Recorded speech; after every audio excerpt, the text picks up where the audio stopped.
All right, we are here. We are live, Omar. TJ, how are you? Welcome to another edition of Beyond Words, where we're going to talk about the very interesting, very creative Spanish film called The Platform. Great movie. Omar, you saw this movie when it first came out. It seems like, at least when it first came on Netflix. What made you suggest it to me the way you did? Because you were like, you got to check this movie out. It came out like a few weeks ago. I got a notification from Netflix on my mail, and I have to say, first of all, the pitch wasn't like when you read the pitch in the Netflix section, it doesn't really appeal to you because it's very vague. You don't really know what it's talking about. But then, I had a few people recommend it to me. Yeah. So that's when I dived in, and I was pretty shocked by the message behind the movie. I saw this movie a couple weeks after you suggested it. I was just tied up. I saw it with Francis, and it was shocking. I saw this movie. There were times where I had to plain and simply turn to the side or look out the window. Yeah. Because there are some gruesome stuff that I wasn't prepared for, Omar. But can you tell which stuff? Yeah, all the violent stuff, the eating, the violent stuff. It threw me off, and like I think a lot of our commenters and a lot of people in our groups, were saying it can get kind of crazy at points, but it's true. I thought it was intriguing, so I stayed with it. And what I loved about it was obviously the message throughout from beginning to end. There's a strong message that I think even if you can't articulate the message, it ties you in. It grabs you because you can sense that there's an important message that's being told. Yeah, and I think it's strongly because Gorong. Am I saying his name right? I think so. Gorong. Close enough.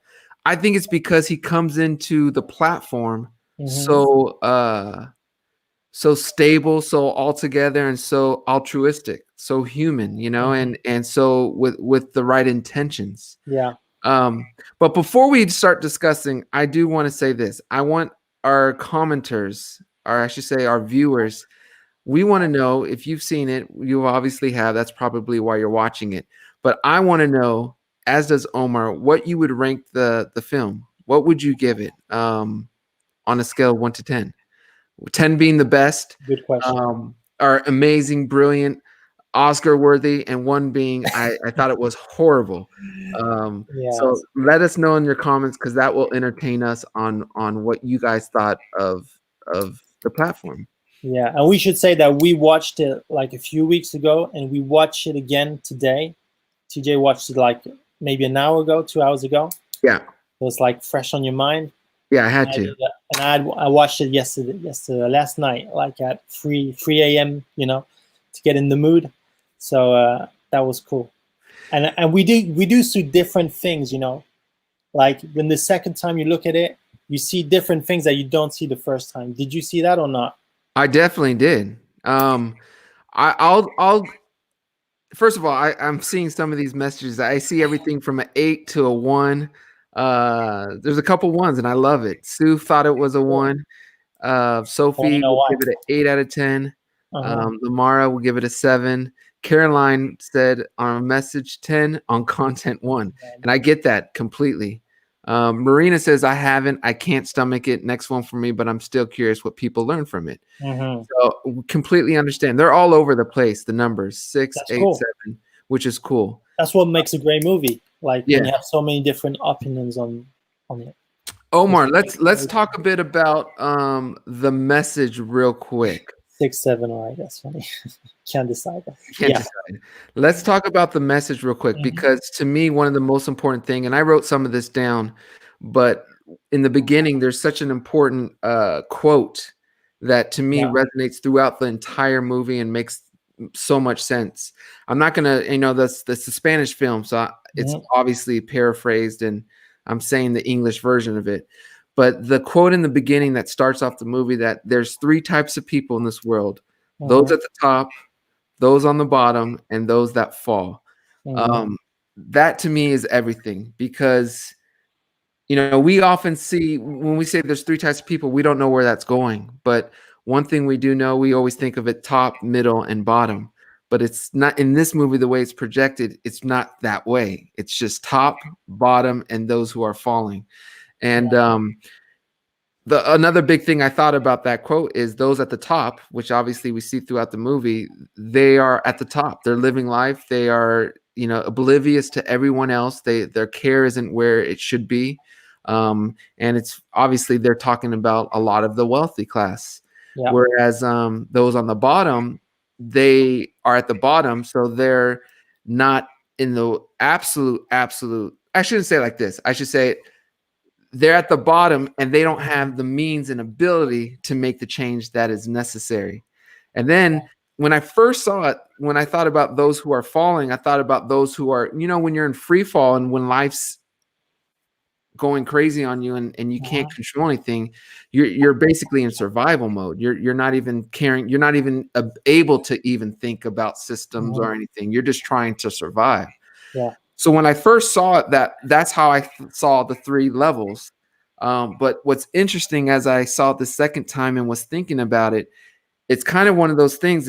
It's those that are falling are kind of like, I'm trying to articulate this well, and you're better than me at this. But it's like you have to. It reminds me of Baharat Yeah. and Goring, who go Mhm. down to Yeah. fix the system. So it's like Mhm. those who are falling are also those who are, even though they may be technically the bottom, they're willing to go down to pull up everything. You know what I mean? So that's how I also interpreted that last type of person.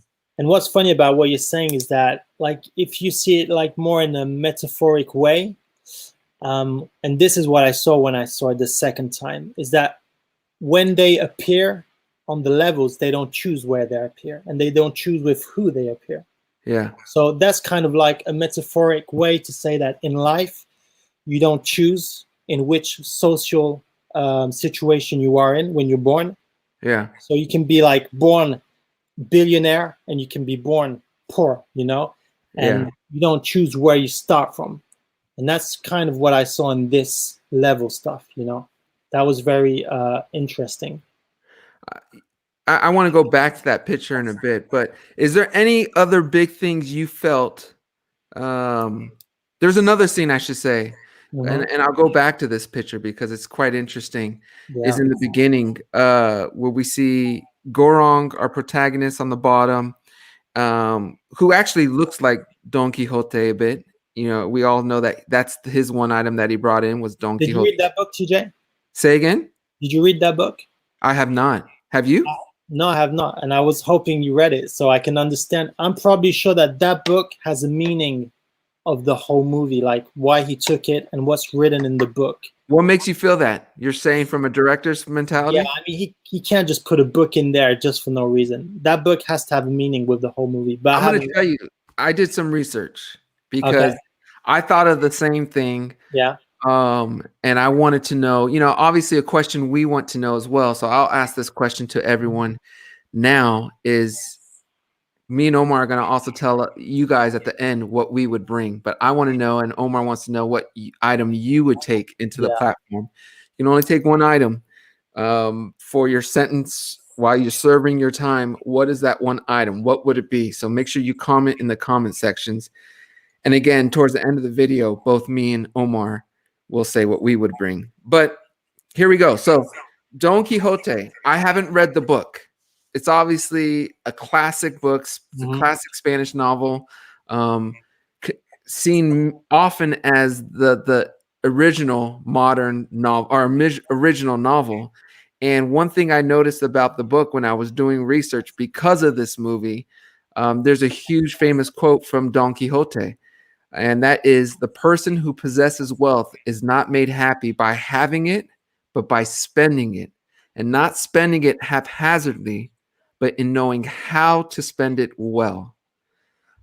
So the whole, and I don't maybe someone who's read Don Quixote, who knows it well, can comment with the whole theme and how this can tie in, because I don't want to make a guess on it. But to me, it's saying basically the same thing as the movie says. To me, that's what a big message in Don Quixote is about. I know it's something to do with classes. There's an upper class and lower class, but I'm not comfortable enough to really talk about Don Quixote, except that quote, which obviously is what this whole movie's about. Yeah, that's very interesting. That I know that they did a movie about Don Quixote. That's how we say it in French, by the Okay. way. They, you know what was so funny is that I'm just gonna like quickly say this. They tried to do a movie like I think 15, 20 years ago with Johnny Depp on that Uh-huh. movie, and they never could do it because like when they were doing the shooting and stuff, it always bad stuff happened on the shooting, and they never got to finish the movie. And there was millions of dollars spent, and there's a documentary about that that is so interesting. And like I think 2 or 3 years ago, maybe like last year, actually, they did actually get to make the movie. So I'm gonna try and watch that one now. Yeah.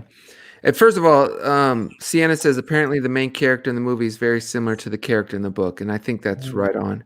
But I want to go back because a lot of people are saying they would take pictures of family, which is cool. Yeah. But we have an interesting question before we even talk. Yeah, and Michelle says all the characters make references to Don Quixote, so there's a whole nother That's interesting. layer Yeah. that because we haven't read the book, we may not know. Katia wants to know, did the people on top care about whether or not they would leave enough food for the ones on the bottom? She wants to know, sorry, because she didn't see the movie.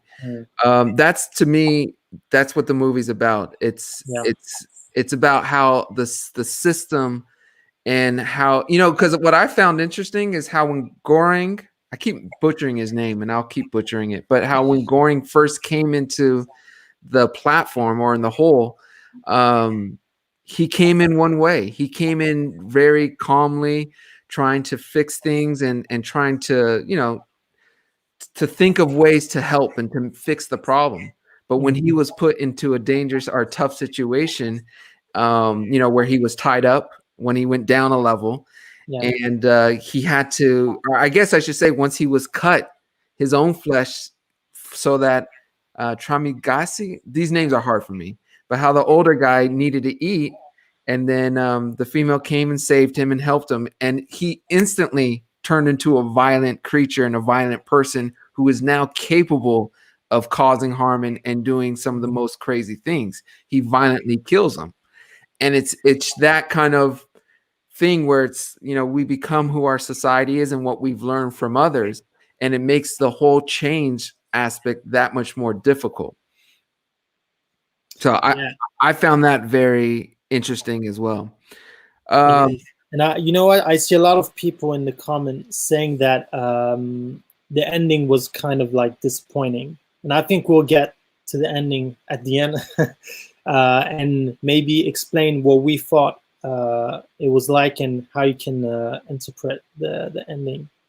There is a meaning to the ending for sure. Omar, why don't you say what was interesting to you as a director? Because I know when we first talked, you had some really cool. First of all, I thought the film was directed well. I'm not a director.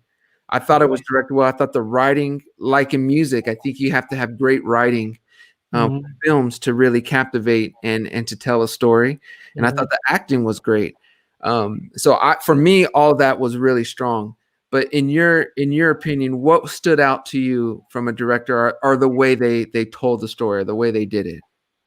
Well, first of all, this movie comes from, I'll say there's two other movies that have been done, like one in the 90s and one in the 2000s, early 2000 maybe. The first one is called Cube. So if you like platform, you have to go and see Cube, because that's like the original movie, and it's kind of like the same stuff, but that's like the original. And then there's another one called Snowpiercer, I guess in English, Snowpiercer, and it's kind of like the platform, but it's like in a train. So at the end of the train, the tail is all the poor, and at the front is the rich. And when you get in between, you have different social classes. and the train is the only thing left in the world. So and it's so interesting. So I would say when I saw that movie, it made me think about that. That's the first thing it made me think about. And again, yeah, it's very well written. It's very well directed. I'm like thinking of technical stuff. Like, did they build just one platform and one on top and one on the bottom, and then always shoot? You know, I'm thinking about those kind of stuff. How did they make the platform gravitate? You know, that was Yes. well done. Yes. So yeah.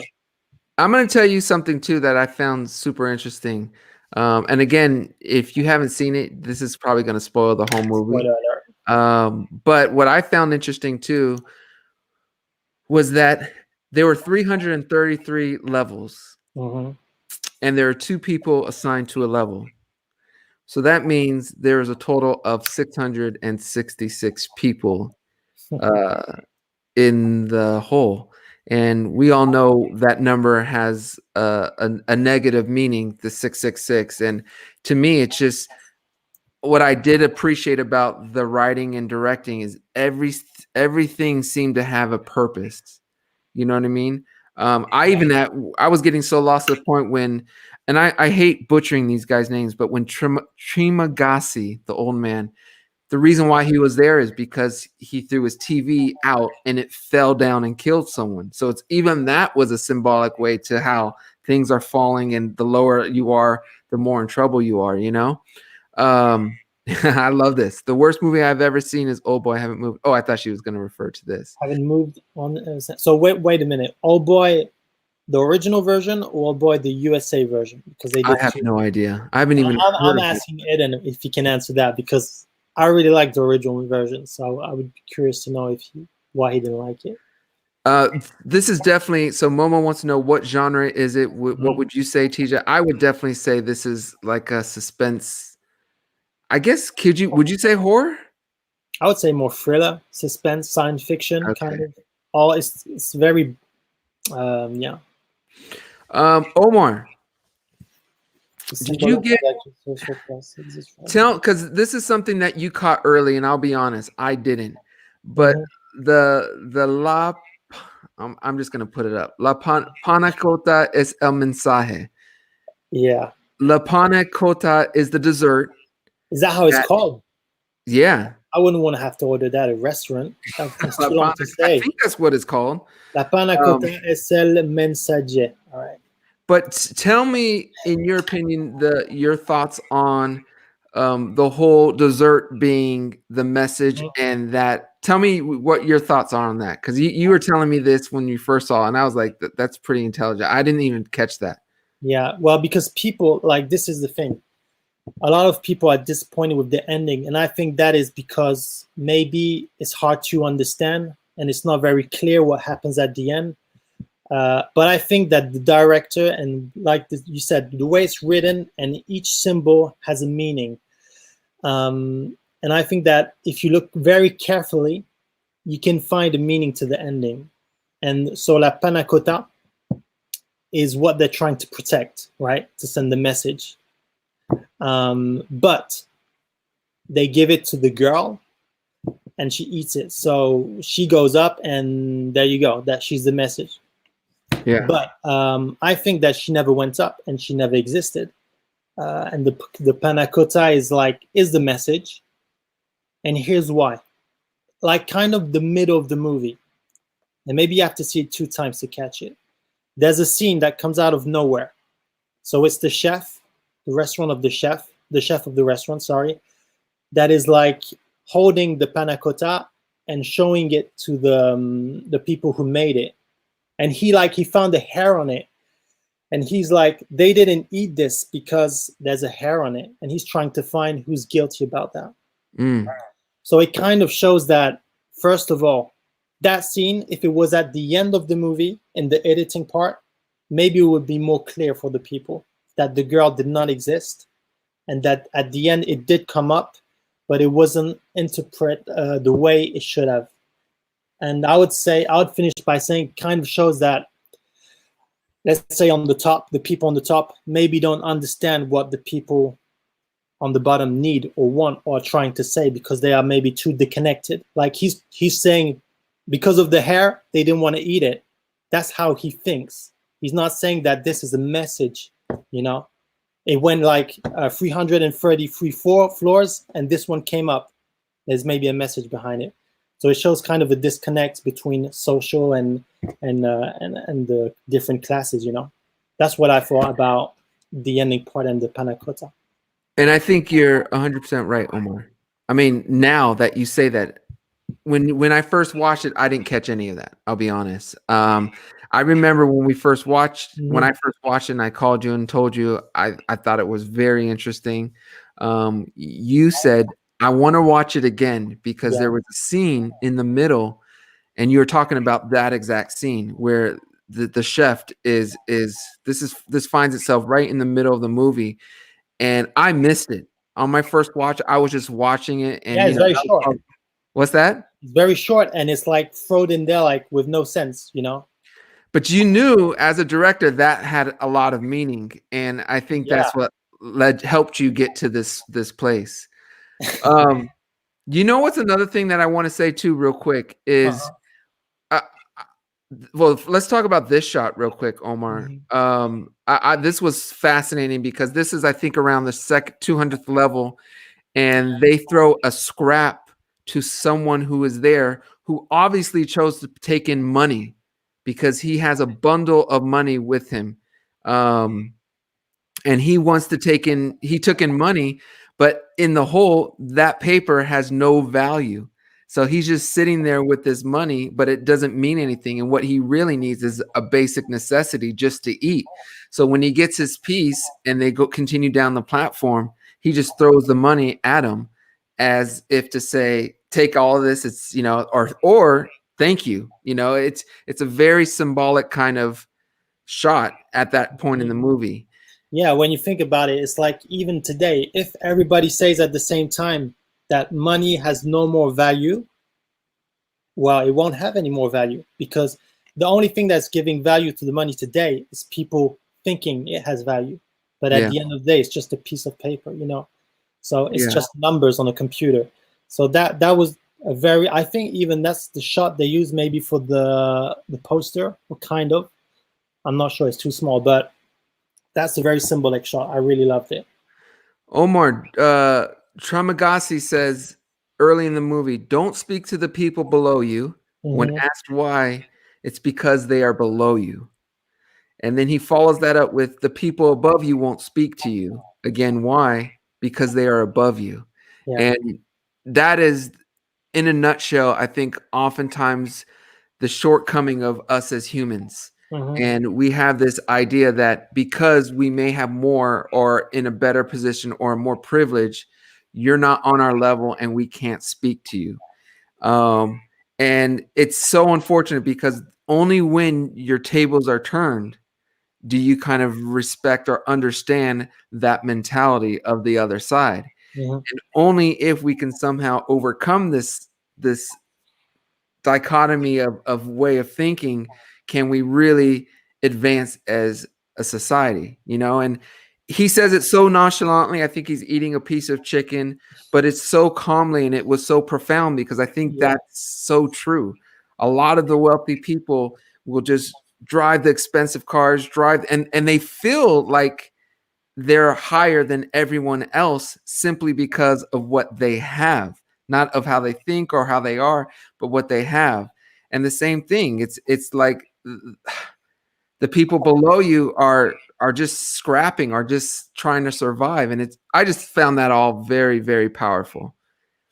Yeah, and you know, that's funny is that you're speaking about the guy eating the chicken, because I think that's the thing that disgusts me the most in the movie.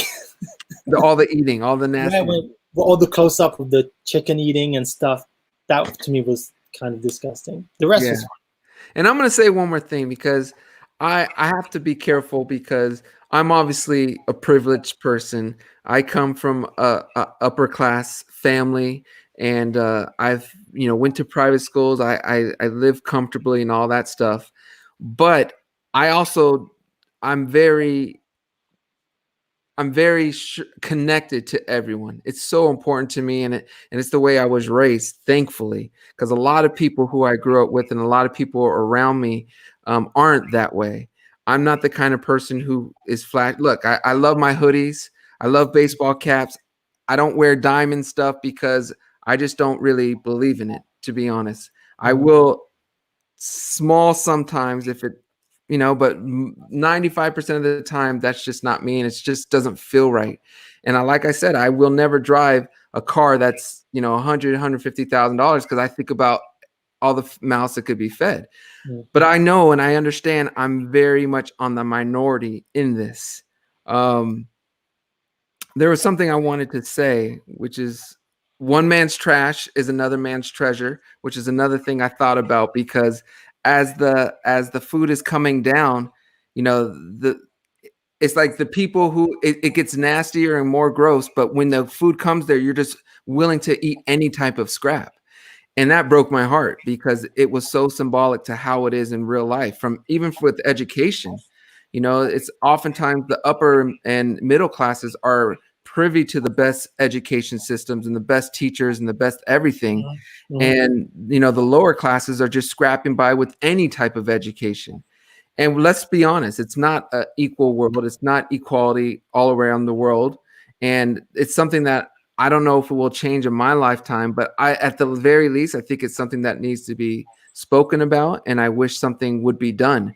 because oftentimes there's just a greed that supersedes what's right. And I don't know if that will ever change, but that's why I think I love this movie and it resonated because that's what this movie is about to me. It's about greed. And before I give you the floor one more time, Omar, I'll go back to this shot. This is how it is on the upper, above the hole, where everyone is comfortable, everyone's dressed to a T, everyone's polished. It's all about presentation. It's all about how things look. It's all about, and before the food goes down, it's presented very, very well. And that's what gets them high, is how it's presented to the world, how they look. And then by the time it gets, through the levels of the whole, presentation goes out the door. It's all about survival. And I found all that really well done. I thought it was really original. I thought it was really creative. And although it was gory from even me at times, I thought that message was important. And I think the more time you can see that message and understand that, the better chance you have at doing the right thing in society. Yeah, and I'll just add this because you explained it very well. Is that when you look at that image, can you put it back up real Yes. quick, please? Thank you. So what's funny about this image when you look at it carefully is that there is just one guy that is giving the orders, and all the rest of them, even if they work there with all the privilege and stuff, they're not questioning what he's doing right now. So nobody's saying, hey, maybe it's something else. Maybe it came up because of this or that. And it's kind of like saying that at the end of the day, there's 1% that's controlling the whole thing and taking the decisions on what's happening here. Yeah. Yeah. One other thing I want to say, this is a shot real quick of Goring when he first comes in. Very completely different. He even has Yeah, more weight.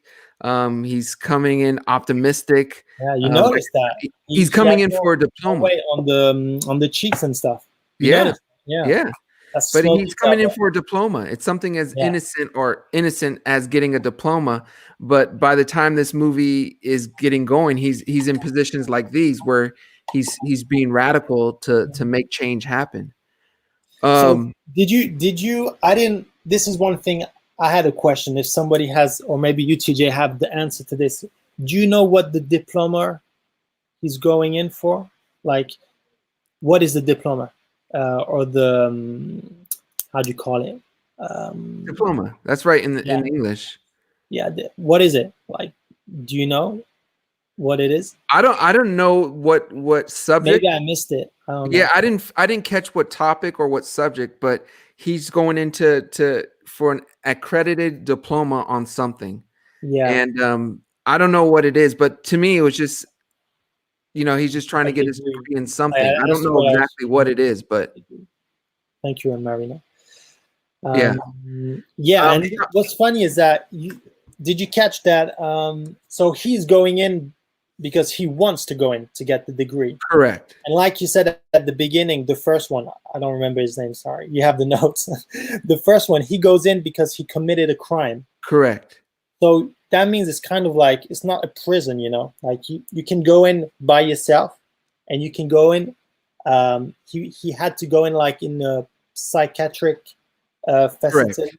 Psychiatric ward. Yeah, or in that thing. And he chose that thing. That makes me think that he didn't know what it was. He when didn't. he signed up to go in it, you know, the both of them. Yeah. Yeah. I don't think he knew at all. I just think he was trying to read Don Quixote, get a degree, and I don't know the exact motive behind why he went, but he went. One thing I want to say, there's one more quote I want to share before we really get to comments and stuff. But as time goes, this is a quote from Trimagasi to Goring. He says, as time goes on, our friendship will deteriorate. It will lead to mutual distrust and lead to conflict and crime. And I just thought that was sad but powerful. It's like, depending on where you're at and what you have, if you're not getting the bare necessities, we become very kind of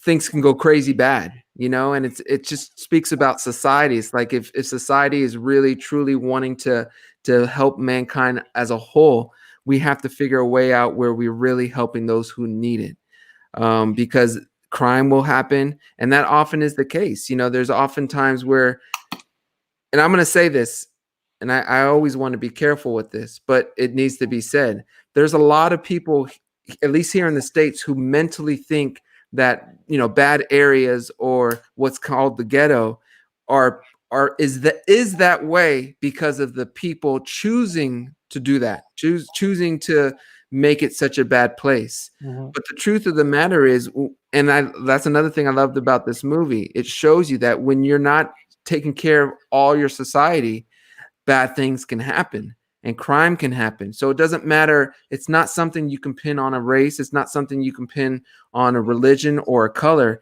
It needs to be pinned on making sure everyone is taken care of. And I thought that was very powerful and very important to say, because it's the truth. I like I said, I don't have those people in my circle, but from what I see on TV sometimes, or just overhearing conversations, a lot of times people think, people in the ghetto are that way because they want to be that way. They're choosing it. But oftentimes it's just like it happens and it begets itself. And I think that's very important. And a perfect example was when Goring and Baharat were handing out the food. There's a shot at around the level 200. There are two guys sitting in like a little kiddie pool. Not sure why a kiddie pool is there, but they're sitting so calmly naked in a kiddie pool, very cordial to each other. And then, a piece of meat is thrown at them and they go crazy. They start fighting over it. And to me, that shot was huge because it shows you that you can go from a calm lifestyle or what you think is calm, and then as soon as the necessity is thrown in there to people who need it, violence can happen. And I found that so powerful.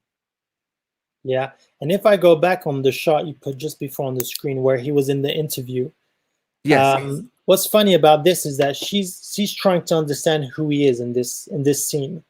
And I think one of the important part is that she asked just randomly, what dish do you like?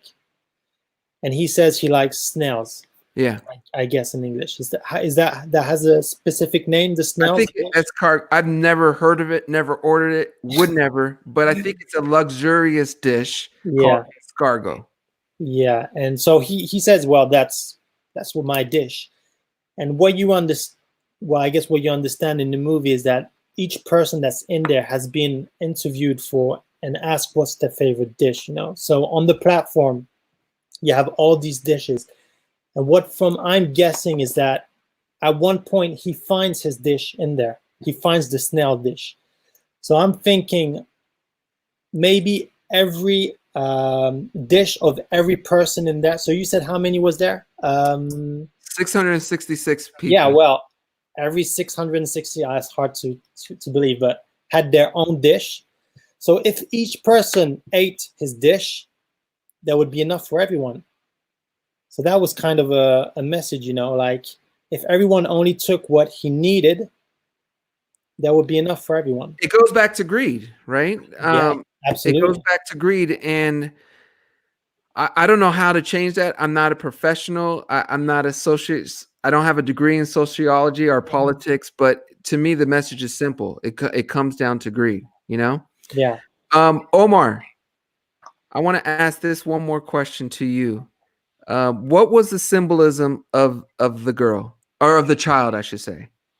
Yeah, that was a big question, and I saw in the comments here, like some people think she was real, some people didn't understand why she was there, and I understand that because I had to look at the second time to really be sure that if she was there or not there.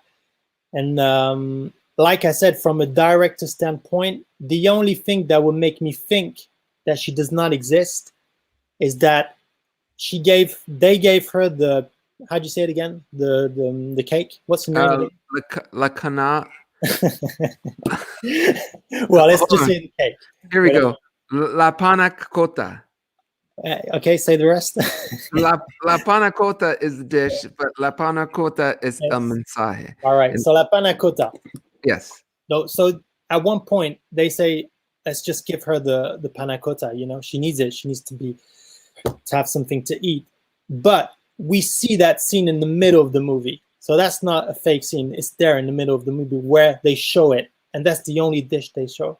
Yeah. So for me, I would say that she's just like a vision. And here's the important part. When I saw the movie the next time, I saw it in the original language, subtitle. And this is the thing I didn't catch. And here you go. I was thinking you were going to catch this one, TJ. You remember the girl who interviews the lead character? So Yes. at one point, she's in the platform. Yeah. Right? Okay, she's in the platform. And she says to, or she or the other one says that the girl never came in with nobody because she interviewed her. So she never come with nobody in. She just was alone. She had no family and she was an actress. And another one said that she was looking for her boy. All right.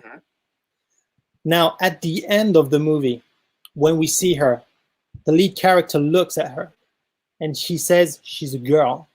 So that made me think that all these elements, so one says she never came with anybody inside. The other one said it was a boy. And when he saw her at the end, he said it was a girl. So it kind of saying that it's not real, it's nothing true. And of course, the Panacona came up at the end, and that's a scene that exists. So I would say she was a vision. That's how I would interpret it. I agree with you, but I'm not gonna. I'm happy you said it and not me. How did you see it the first time, TJ? How did you think the end was the first time? I was confused. Honestly, I had a similar perspective as a lot of our followers and a lot of the comments, that it was disappointing because I couldn't tie that together. I couldn't figure that out. So it's not. I don't want to use the word rushed because it may just be perfectly put together and I just may missed it. But it seemed like a piece was missing to really make that connection. So I get that complaint about the ending, at least from a commoner set of eyes.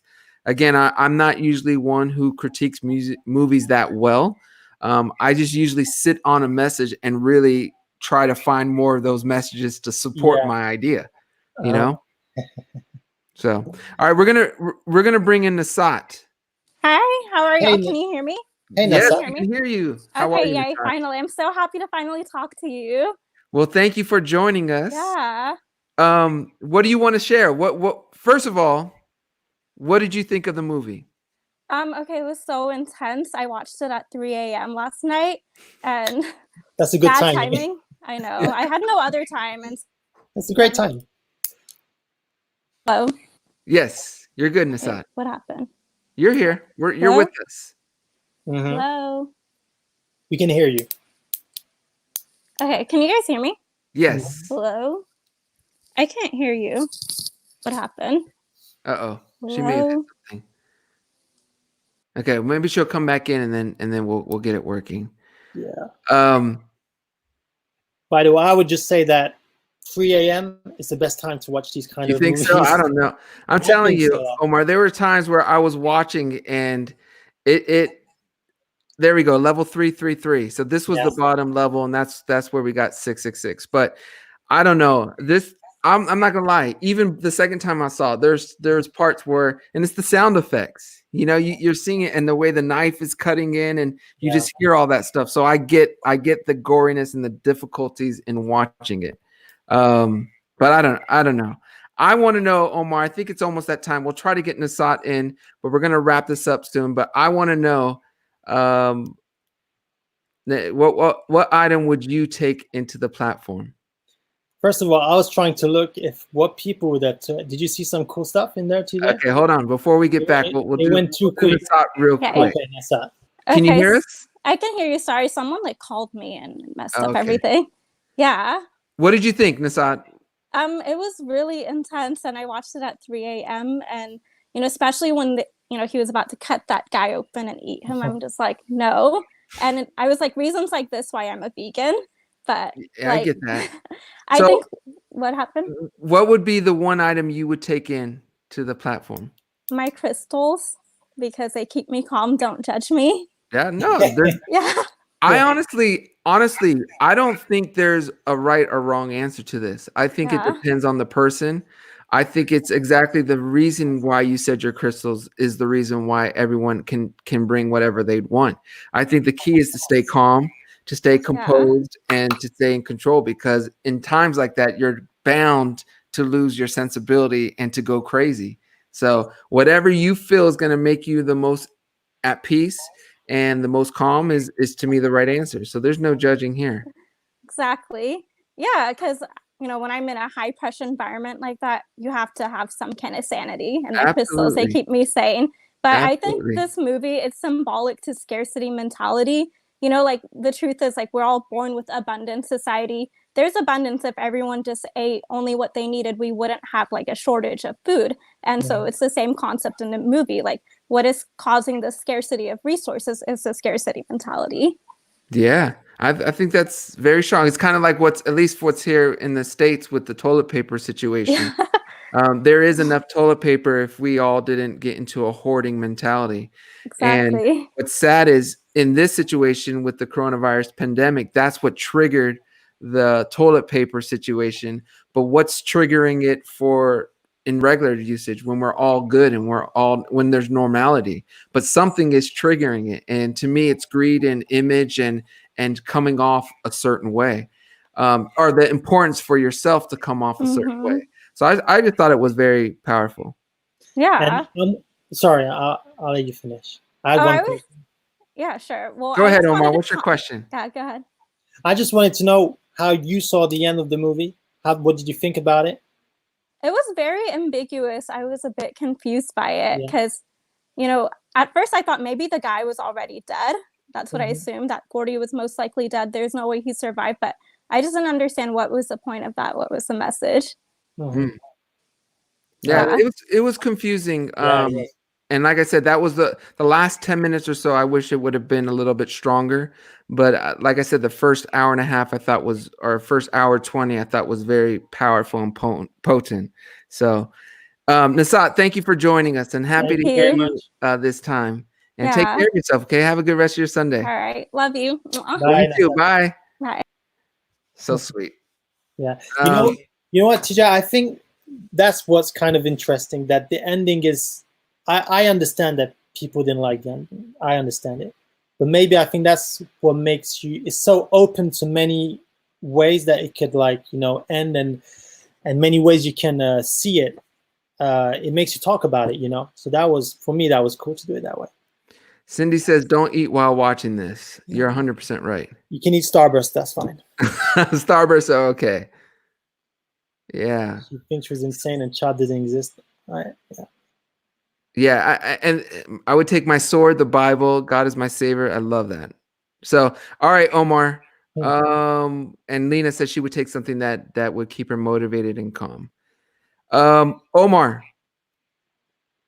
Apparently, the woman who sent searching for a child. Oh, this is a good Wasn't perspective. looking for her, but bringing her food.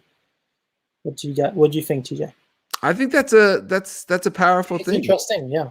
I never thought of that, Sienna. I think that's a Yeah. valid argument, and I wouldn't be surprised if that's the case because she does keep going down, and you would think at one point she would find her child, but maybe she is just bringing her food or making sure there's food that gets to her. So I think Yeah. that's quite powerful. Very interesting. Maybe Omar, what was your favorite part? Susie wants to know. that's a hard one. That's really a hard one. You know, I'll probably say not a favorite part, but the image you put up earlier where they're just on the platform sitting on it and the money's falling down. I think that's a perfect representation of everything of that's wrong with the society, with the movie, and the message it's trying to give. You know, so I really love that shot. I really love that part. You know, Omar, first of all, let me just say something because this is such an Omar shot. For those of you who don't know Omar, he lives for shots that when you can see them, it says a lot.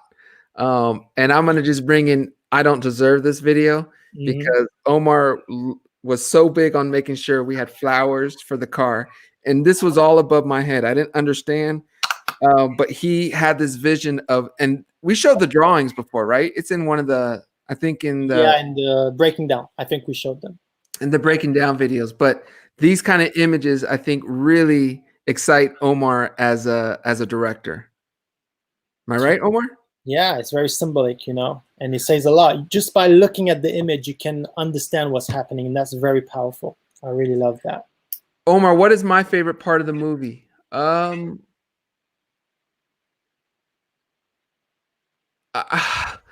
a hard one, right? You know what it is? It is a hard one, but you know what it is actually, Omar? I think it's when the old man, when he tells Baharat and I may be saying his name wrong. Oh yeah, that's a great part. I know which boring, but I don't have a picture of it, but he I have it. Do you want it?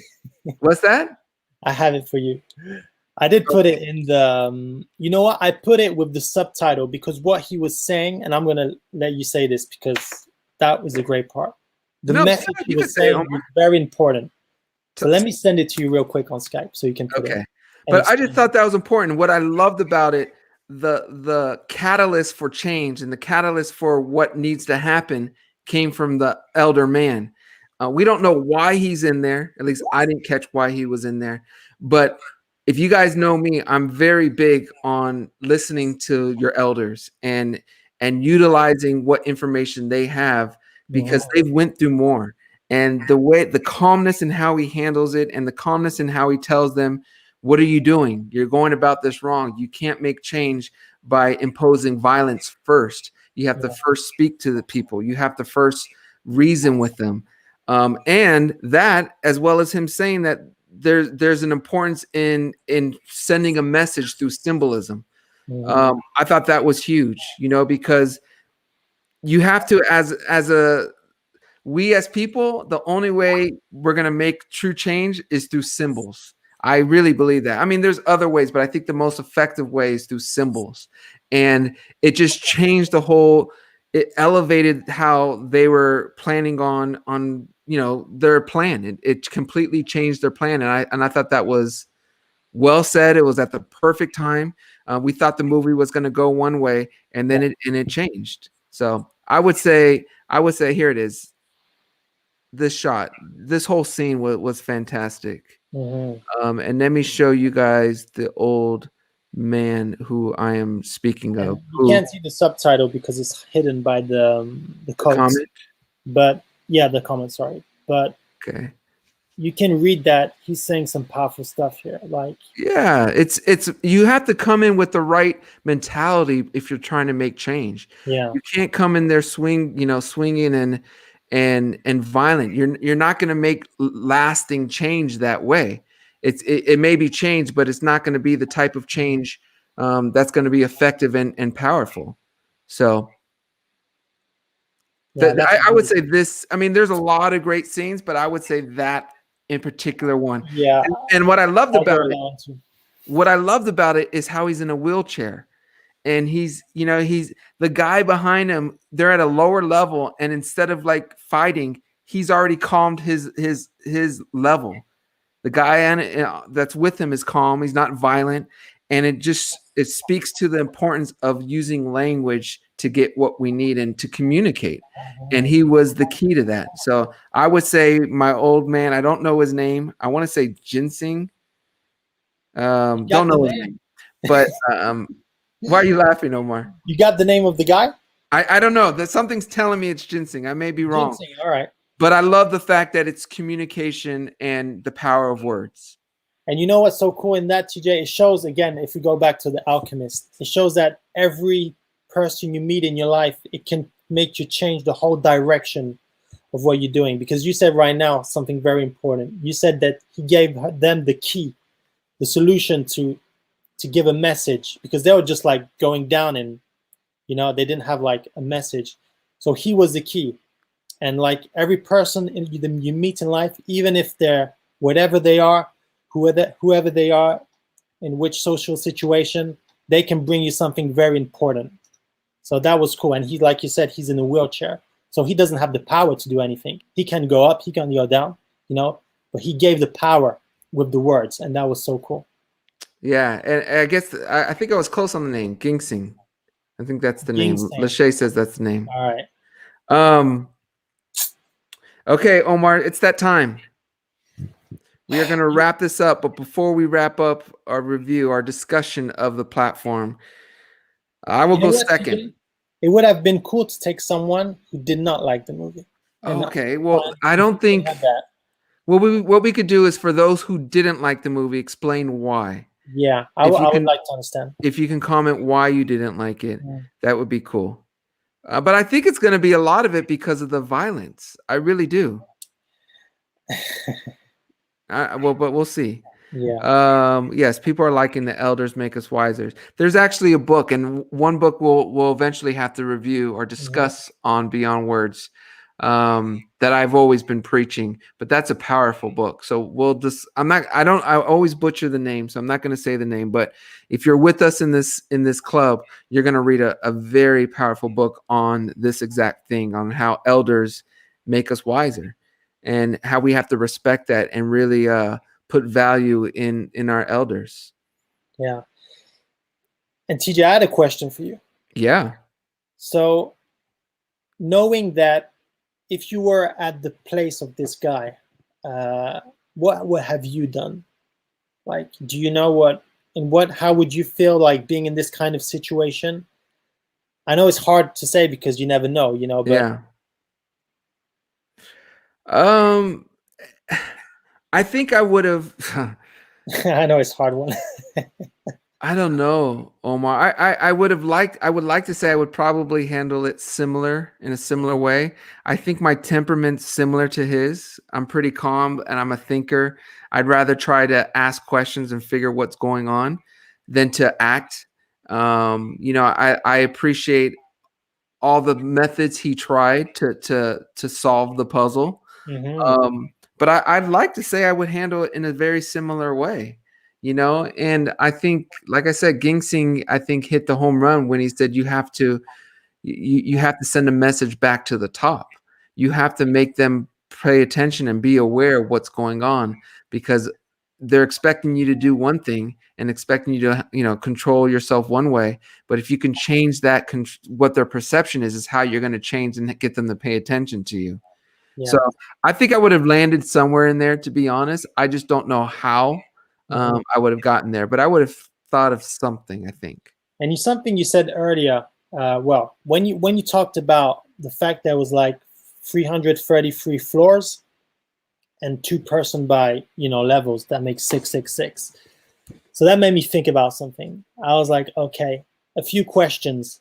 First of all, how do they shift? Each month. How do they shift from level to level, as there are no doors, there are no entries, or we don't know that, it's not shown. And how does this thing gravitate between who controls that? And I'm like, maybe it's kind of, maybe it's hell, maybe I'm a big Lost fan. You know that TV show? Yes. I Okay. haven't seen it, but I know of it. You have to see that one. It's gonna take time, but you have to see it. And it's kind of like how do you say this? Purgatory. Purgatory. You know what that is? Like, Purgatory? yes, exactly. And I felt that maybe that movie was that, because there's so many questions you can't answer about how they get there, how they shift levels and all that kind of stuff, that it kind of makes it, maybe they're just in hell, and that's the way to see how they're going to react, with each other's. That was kind of another way to see it. Omar, how many levels were there?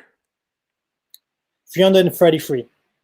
Okay, I wanted to ask that because Monique says she loves the way you say 333, and your Sorry. accent is adorable. So Okay, thank you. 333. I know I probably made you a bit embarrassed, but it's okay. All right, Omar, let's wrap this up. Yep. All right. One item you would take into the platform. So I have to start? Yeah, I think you should start. All right. I would take my hat. No, just joking. So what I would do, you know what? You could do it two ways. You can either take something to make you survive in there, like the guy, he took his knife, the other one, he took like a rope, or you can take something to live and be with yourself. So he took his book, for example. So I'll probably go that way, and I'll probably just take some music. Like I'll take an iPod with 1,000 musics in it, so maybe it won't last very long, but I'll try and only listen to it when needed, and that way I can, go wherever I need to go in my mind when it's needed. So that's what I would take. I think that's a good answer. I think the right answer, like we told Nasad, is you have to take something that's going to calm your mind, that's going to be able to make you escape and make you able to go to a different place. And for Nasad, it was the crystals. For you, an iPod or an iPhone where you can listen to music. That's great. Mm-hmm. For me, Starburst. I wouldn't take Starburst because it wouldn't last more than 2 days. It wouldn't last an hour. Come on. Yeah, exactly. I wouldn't be able to hold off. But what I would take, Omar, is definitely a book. So And which book? I would take a book. I would take a book because for a variety of reasons. I think books can help you escape. They can teach you things. They can inspire you, and they pass time, and they put your mind at a whole nother place. To me, there's nothing that does that better. So the question is, what book? My instincts tell me I would take the Bible. It's a book that I have not read from front to end. I think it would really be of service for obvious reasons, the inspiration, for every reason. But let's just say I couldn't take the Bible. What book would I take? I would probably take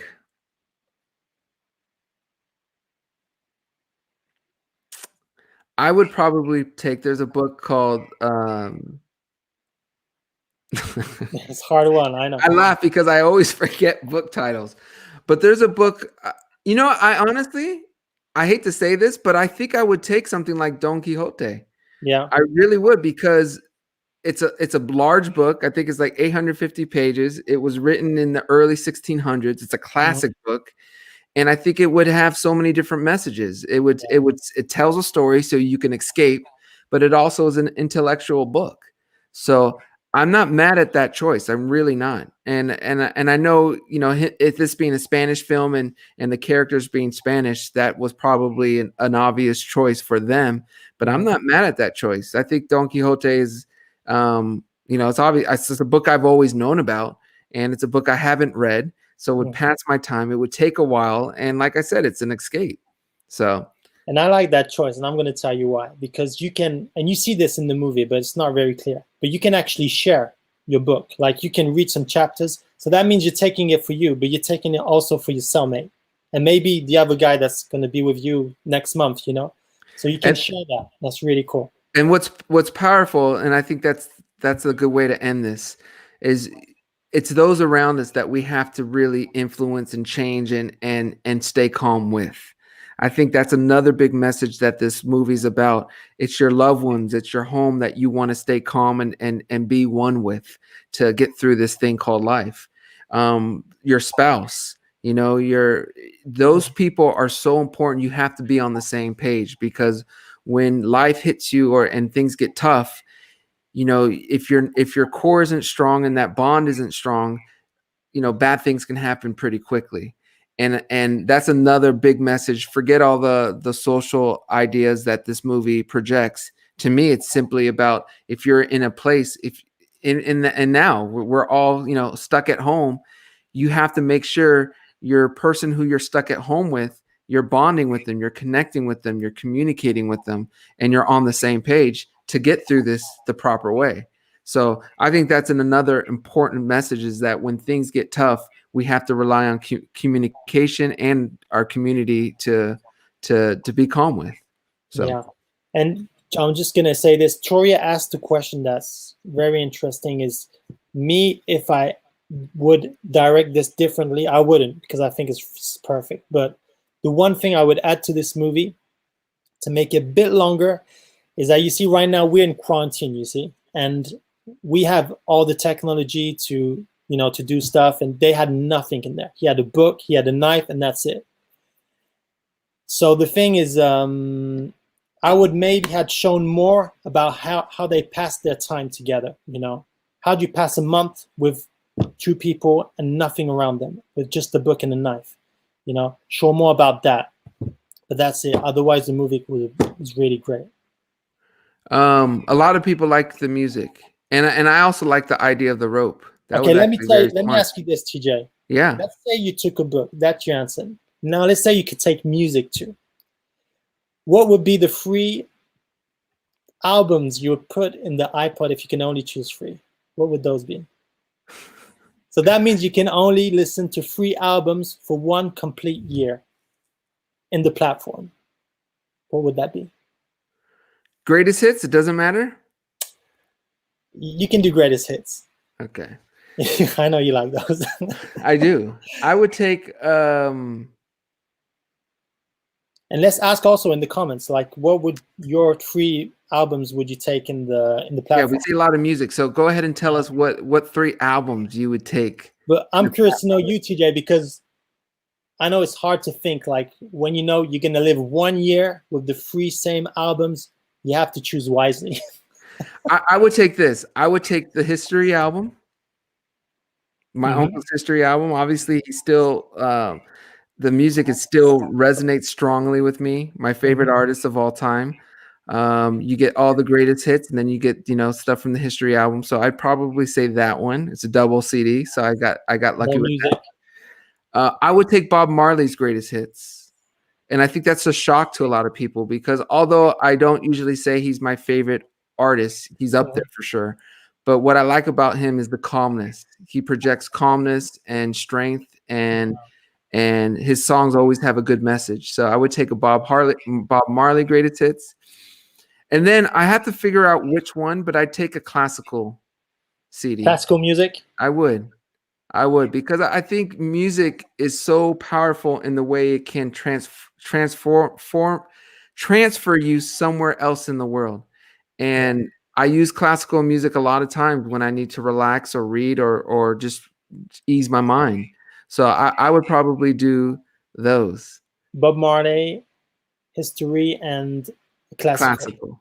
And I like Chandre's answer: Cisco, gospel, and TJ Jackson. That's so cool. It's so different, Cisco, gospel, and TJ. And I like this: the Beatles, Sade, and the Bad album.